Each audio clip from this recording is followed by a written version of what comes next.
Welcome to the Slop Farm. Enjoy the video.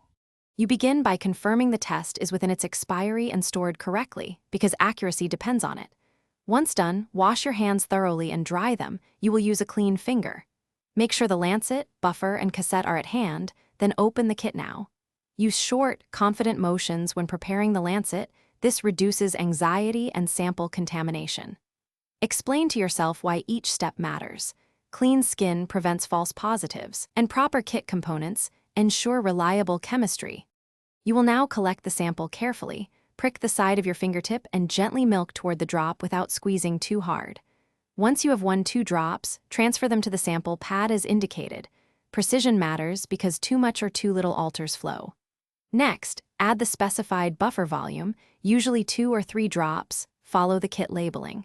Immediately start the timer and set the cassette on a level surface, and explain to yourself why timing controls reaction development. You finish by reading the result within the specified window, for example 15 to 20 minutes, because later readings can be inaccurate. If the control line fails to appear, the test is invalid. Repeat with a new kit. If a positive band shows, contact a clinic for confirmatory PCR testing. Do not interpret a single rapid result as final. If you tested negative but had recent exposure, make sure to retest at recommended intervals, and keep notes on timing and symptoms for follow-up.